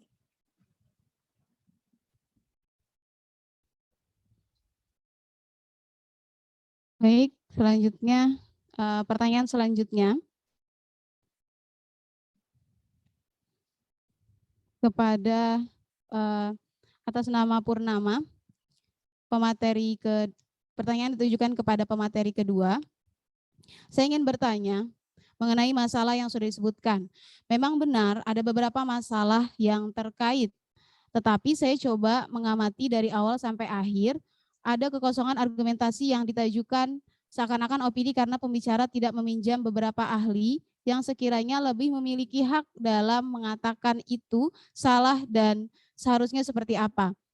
Walaupun kesimpulannya sudah bermuara pada titik Islam, tetapi secara argumentatif di tengah hanya sebatas definisi salah benar, apakah pemateri bisa menegaskan satu problem dengan menggunakan perspektif tokoh yang lebih memiliki hak dalam memberikan konsepnya?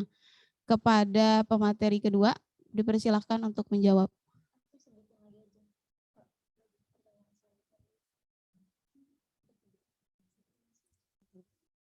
Oke, biar sekaligus dijawab ya. Jadi kemudian pertanyaan yang kedua itu kepada pemateri kedua, yaitu apakah ada lembaga pendidikan di Indonesia yang mengajarkan materi tarbiyatul jinsiyah? Kemudian pertanyaan yang ketiga atas nama Abdul Hamid, yaitu bagaimana pandangan pemateri tentang pernikahan remaja, positif atau negatif? Baik, langsung saja kepada pemateri kedua, silakan untuk menjawab. Ya baik, saya mencoba untuk menjawab langsung begitu ya, supaya bisa lebih hemat waktu begitu. Yang pertama dari saudari atau saudara ini ya, ya saudara Purnama. Begini, kalau sebenarnya ini saya sangat senang sekali mendapatkan tanggapan ini. Ini menjadi satu kritikan buat saya. Insya Allah nanti saya akan memperbaiki dan memperkaya gitu ya untuk literaturnya. Tetapi memang saya mencoba untuk menggunakannya itu bukan tokoh gitu. Tapi nanti ini mungkin bisa menjadi saran untuk saya menghadirkan tokoh yang menentang hak seksual gitu. Nah, dari perspektif baratnya misalkan seperti itu kan. Kalau tadi saya menggunakan pandangannya itu dari organisasi internasional yang kemudian dia mendasari penolakannya terhadap konsep sexual right, cuma memang saya tidak menjelaskan secara mendetail gitu ya. Ya nanti mungkin ini bisa memperkaya makalah saya gitu ya. Terima kasih. Kemudian yang kedua dari saudara Bahrul Husni, apakah ada lembaga pendidikan di Indonesia yang mengajarkan materi tarbiyatul jinsiyah gitu ya?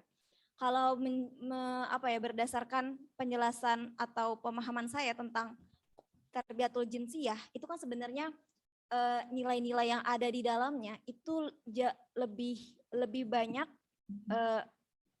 punya otoritas yang mengajarkan itu adalah orang tua. Kayak dari mengakikah, memberi nama anak, ya kan bukan lembaga yang memberi nama anak gitu kan.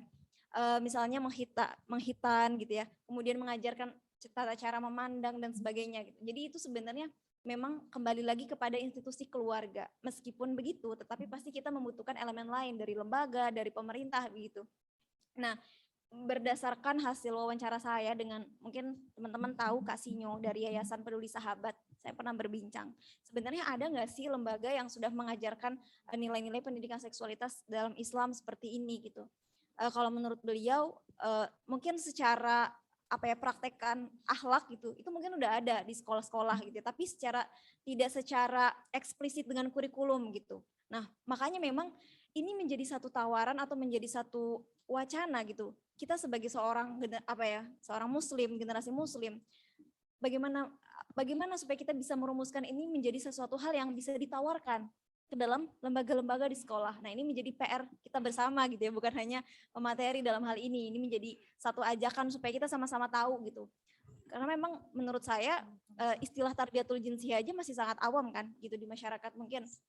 Jadi ini salah satu ikhtiar saya untuk bisa memperkenalkan bahwa Islam itu ada loh pendidikan seksualitasnya, tapi kita tidak sadar gitu. Kadang-kadang kita nggak ngeh, oh iya ada gitu. Nah, kemudian yang ketiga dari saudara Abdul Hamid. Bagaimana tanggapan pemateri tentang pernikahan remaja dengan remaja gitu ya, positif atau negatif? Sebenarnya kalau kita langsung mengatakan positif atau negatif ya tentu tidak bisa gitu. Maksudnya oh iya langsung positif gitu atau negatif ya tentu tidak bisa gitu. Kalau misalnya kita lihat dari tahapan tarbiyatul jinsiyah tadi, pendidikan seksualitas dalam Islam, itu kan sebenarnya muaranya adalah dalam pernikahan. Itu kan, muaranya adalah pernikahan dan itu kalau kita lihat slide-nya lagi itu anak itu diajarkan tentang hal-hal yang berkaitan dengan pernikahan itu usia 14 sampai 16 tahun gitu. Kemudian di usia 17 tahun diajarkan bagaimana supaya menahan diri supaya ketika dia tidak mampu menikah maka lebih baik berpuasa dan seterusnya gitu ya. Jadi sebenarnya menikah itu kan ukurannya bukan karena usia sebenarnya, tapi kapasitas gitu, kemampuan. Dia bisa apa tidak gitu dalam mengelola aktivitas-aktivitas dalam pernikahan gitu ya, baik itu finansial, baik itu emosional dan sebagainya. Jadi ketika seorang remaja itu dinilai oleh orang tuanya sudah mampu untuk melakukan pernikahan gitu ya. Jadi itu bisa aja sebagai sesuatu yang baik-baik saja gitu. Tapi kalau memang belum bisa, ya kan ukurannya nanti dilihat dari orang tuanya gitu. Apakah orang tua ini sudah menganggap dia layak untuk menikah atau tidak? Ya itu akan menjadi sesuatu yang mafsadat gitu atau keburukan untuk si remaja itu sendiri. Jadi memang tidak bisa dikatakan bahwa pernikahan remaja itu pasti selalu salah gitu. Karena memang ukuran pernikahan kan kita tidak bisa melihat dari usia sebenarnya gitu. Itu mungkin jawaban dari saya, mohon maaf bila ada kurangnya. Terima kasih.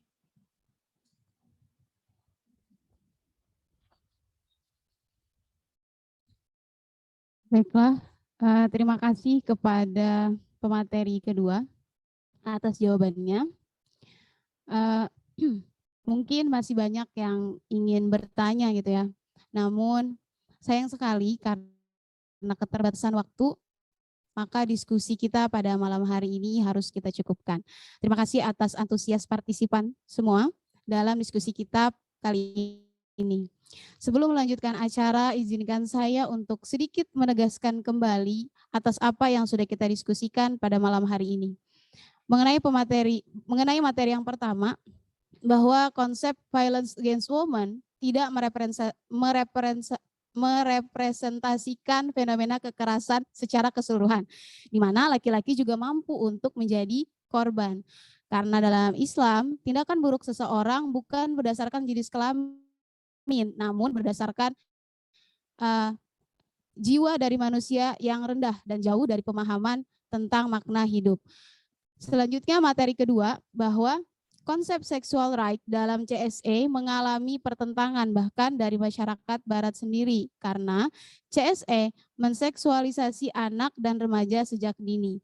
Sementara Islam pembahasan kebebasan seksual didudukan sejak makna kebebasan dan hak asasi manusia itu sendiri. Di mana dalam Islam memandang kebebasan sebagai kondisi terbebas dari ketundukan kepada selain Allah, sehingga kebebasan membuat seseorang itu memiliki apa saja haknya dengan catatan tidak melanggar hak Tuhan dan siap mempertanggungjawabkannya. Masuki acara selanjutnya yaitu epilog yang akan disampaikan oleh Al-Ustadz Fahman Mumtazi, MAG. Kepada beliau kami persilahkan.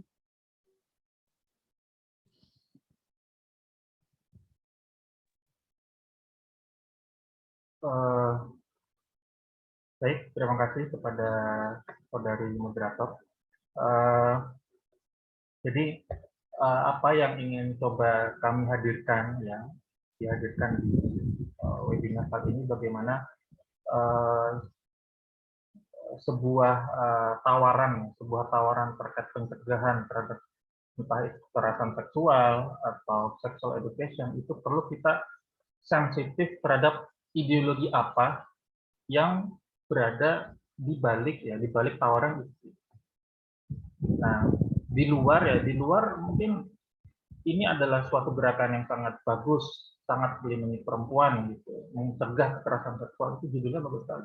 Tapi kita juga sebagai seorang akademisi, seorang yang bergulat ya di dunia akademik, itu harus sensitif ya terhadap ideologi apa yang mendasari gerakan ini.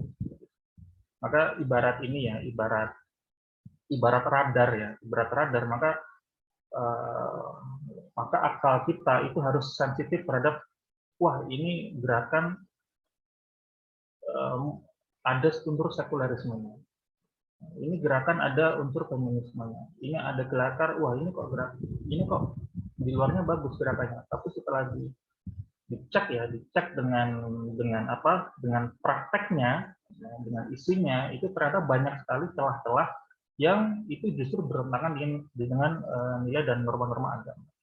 Dan bagaimana mungkin suatu cara untuk mencegah penularan HIV itu dengan tawarannya adalah salah satunya yaitu memenuhi kebutuhan seksual yang diinginkan. Itu kan sangat tidak tepat. Jika seseorang ingin menekan angka penularan HIV, tentu yang dikuatkan justru adalah nilai-nilai norma agama masyarakat terkait larangan ya hubungan secara bebas gitu, hubungan seks bebas. Ini kan seharusnya harus dipahamkan kepada masyarakat bahwasanya tawaran-tawaran atau solusi ini yang seharusnya bisa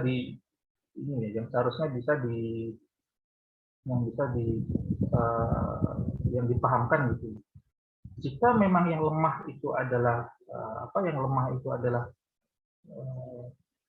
perempuan gitu, rawan akan objek kekerasan, justru yang harus diperkuat itu yang diperkuat adalah norma-norma agama yang berlaku di masyarakat. Justru bukan yang ditawarkan bukannya edukasi tentang pengenalan antara kontrasepsi, kemudian edukasi tentang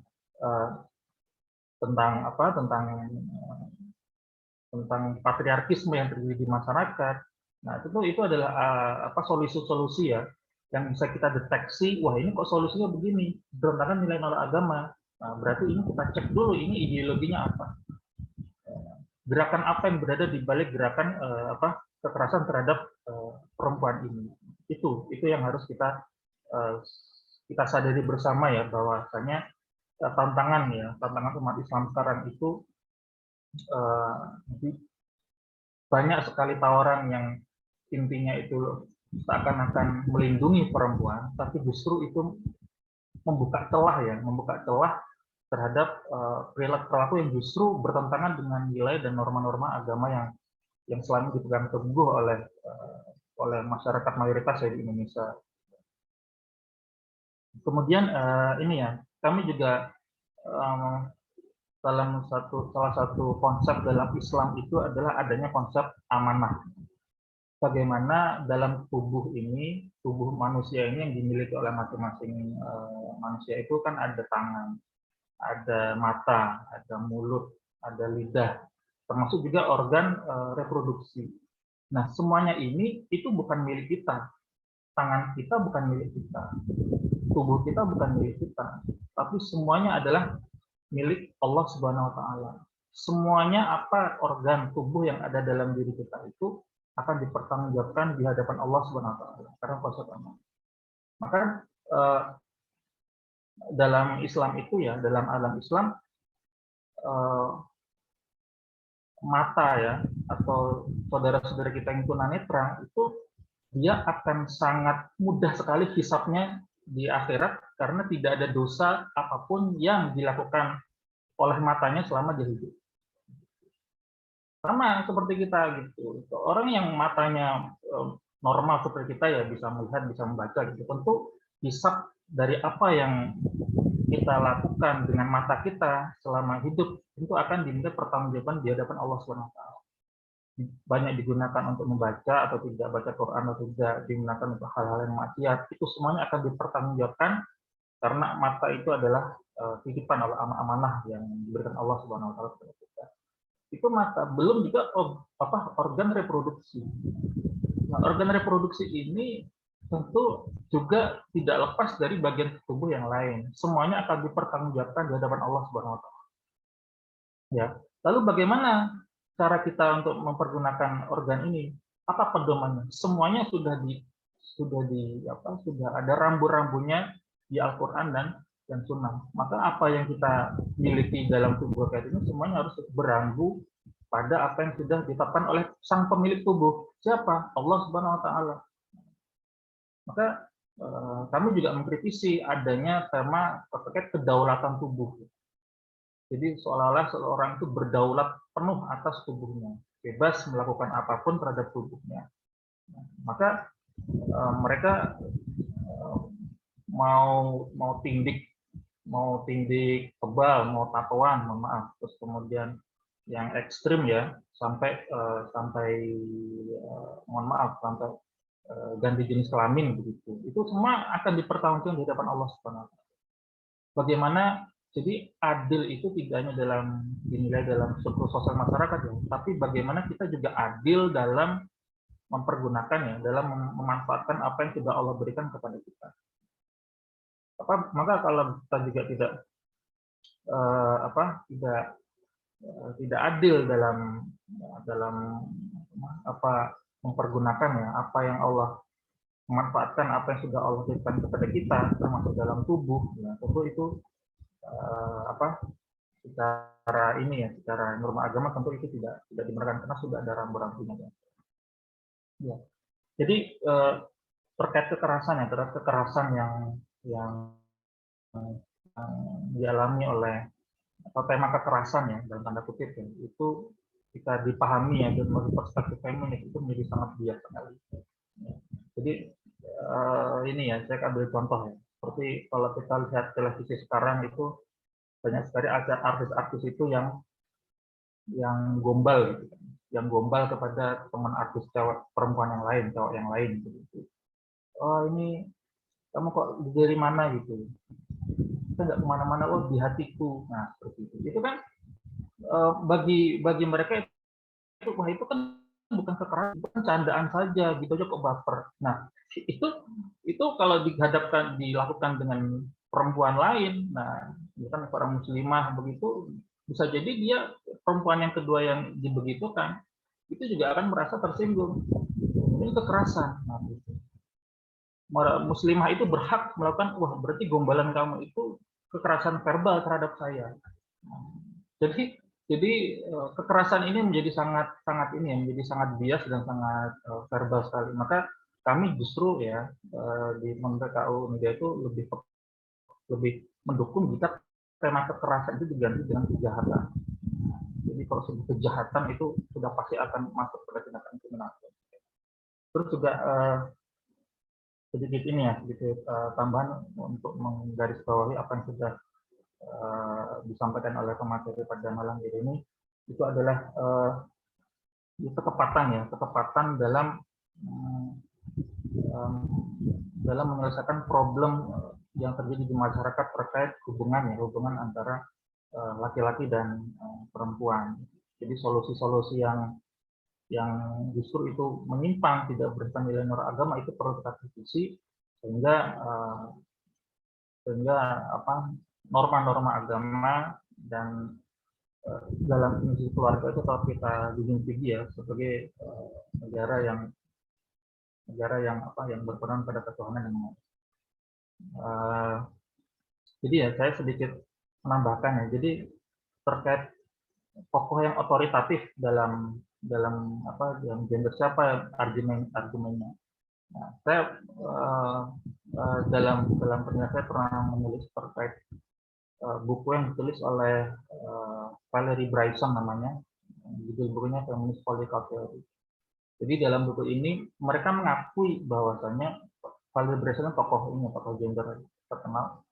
Beliau mengakui bahwasanya dalam konsep gender itu tidak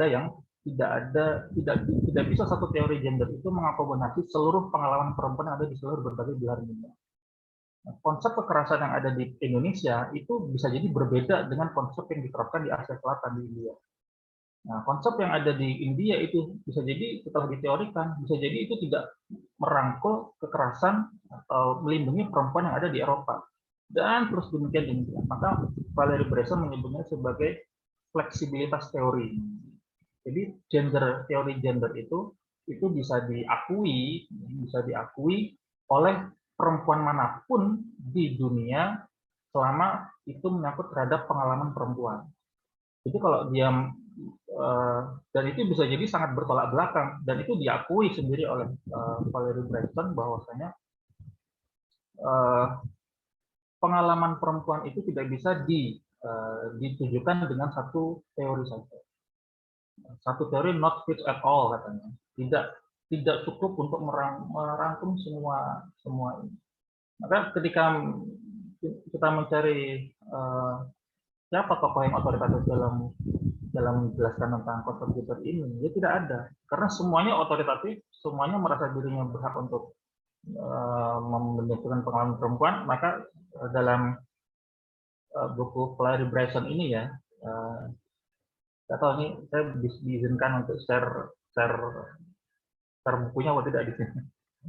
Ya, jadi bisa diskusi lebih lanjut nanti ya. Saya kira karena sudah terlalu lama, maka sekali lagi saya tekankan bahwasanya bahwa tokoh gender sendiri itu mengakui tokoh feminis mengakui bahwasanya tidak ada satupun teori yang itu bisa mendefinisikan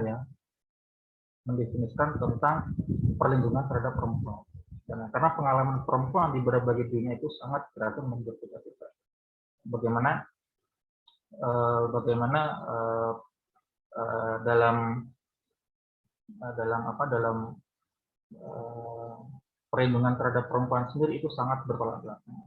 Ya kalau kita melihat ya di Indonesia gitu, ada perempuan muslimah pakai jilbab jalan-jalan di kota besar, itu di jalan-jalan itu kan suatu hal yang biasa, pakai jilbab, pakai cadar begitu.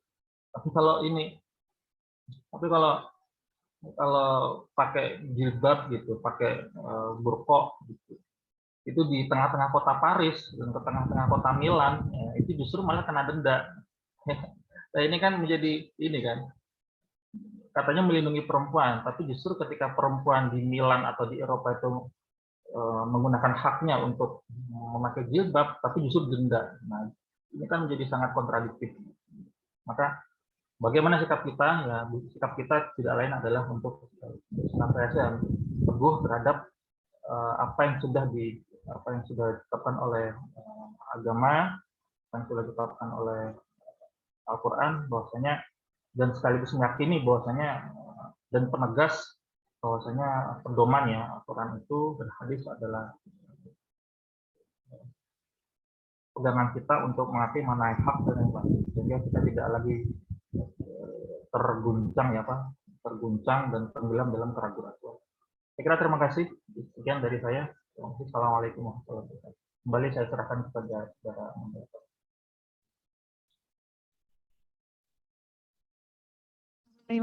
Terima kasih kepada Ustadz Fahman Mumtazi MAG yang sudah memberikan epilognya pada diskusi kita malam hari ini.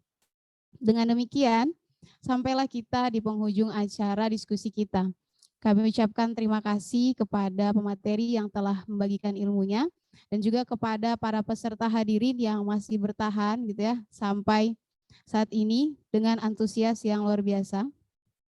Semoga apa yang kita niatkan dalam acara ini selain menambah wawasan kita juga menambah keimanan kita kepada Allah Subhanahu wa taala. Ikuti terus perjalanan workshop kami yang masih akan terus berjalan dengan tema-tema diskusi pemikiran dan peradaban Islam dengan terus mengupdate infonya dengan memfollow Instagram kami di @pku_gontor. Gitu.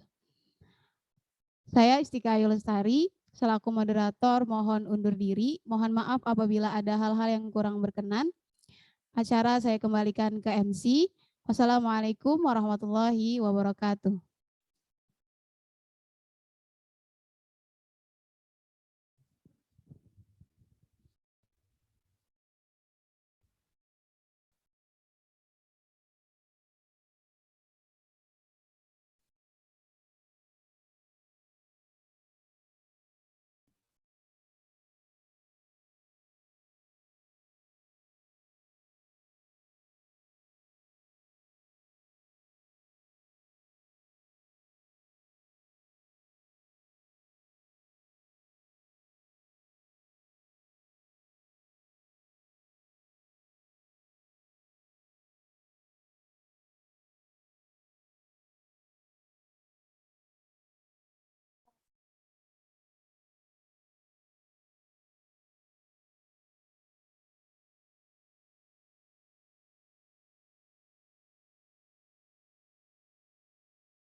Baik, terakhir yaitu sesi foto bersama. Sesi foto bersama diharapkan kepada seluruh peserta untuk dapat mengaktifkan kameranya. Karena kita akan mengambil foto. Oke.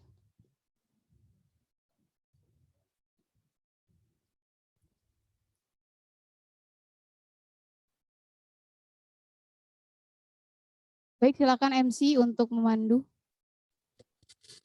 Oke, terima kasih. Mohon maaf tadi tidak bisa membuka mikrofon. Terima kasih atas sebelumnya atas pimpinan dari moderator Kak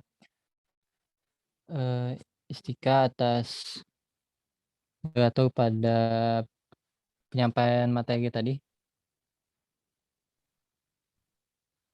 Semoga materi yang disampaikan dapat menambah wawasan kita serta menjadi bekal kita dalam menjalankan kehidupan kita di keseharian kita nantinya.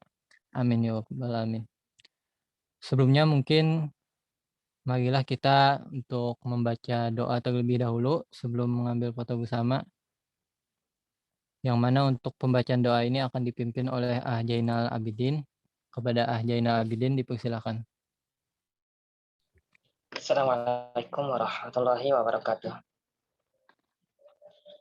Marilah kita bersama-sama membacakan Ummul Quran Surah Al-Fatihah. ila hadratin Nabi Mustafa Rasulullah sallallahu alaihi wasallam. Al-Fatihah.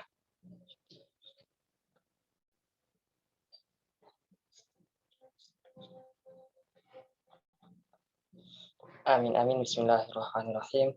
Alhamdulillahirabbil alamin. Wassalatu wassalamu ala asyrafil anbiya'i wal mursalin sayyidina wa maulana Muhammadin wa ala alihi wa sahbihi.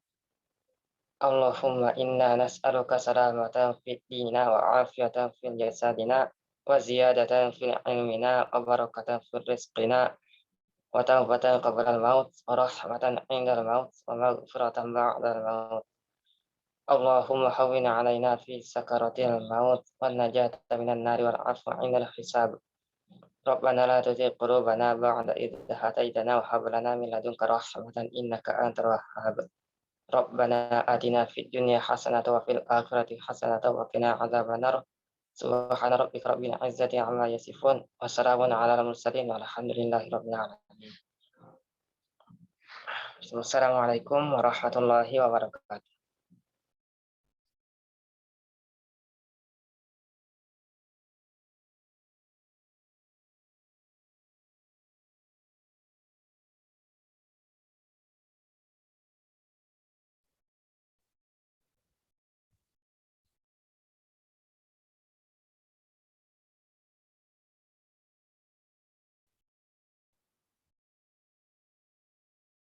Baik, yang terakhir izin memandu. Kita akan ambil sesi foto bersama, jadi diharapkan kepada seluruh peserta untuk mengaktifkan kameranya.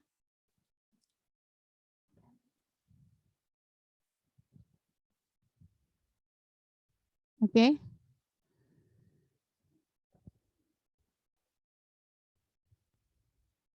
Baik, kita mulai. 1, 2, 3.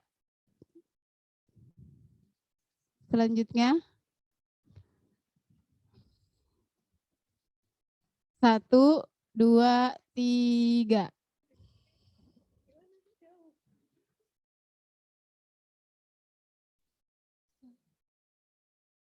Baiklah, terima kasih.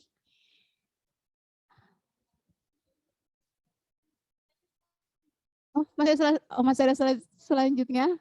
Ada berapa? Ada 6. Oh, 6 slide. Oke, ada 6 slide. Oke. Harap bersabar. Lanjut. Slide pertama. 1, 2, 3. Lanjut. Slide kedua.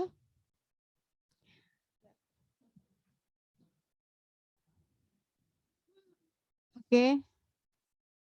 Selanjutnya slide ketiga. 1, 2, 3. Slide selanjutnya yang keempat. Kelima dan terakhir ke-6.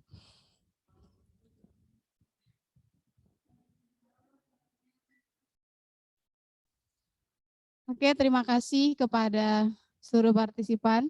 Dipersilakan untuk meninggalkan room Zoom. Assalamualaikum warahmatullahi wabarakatuh.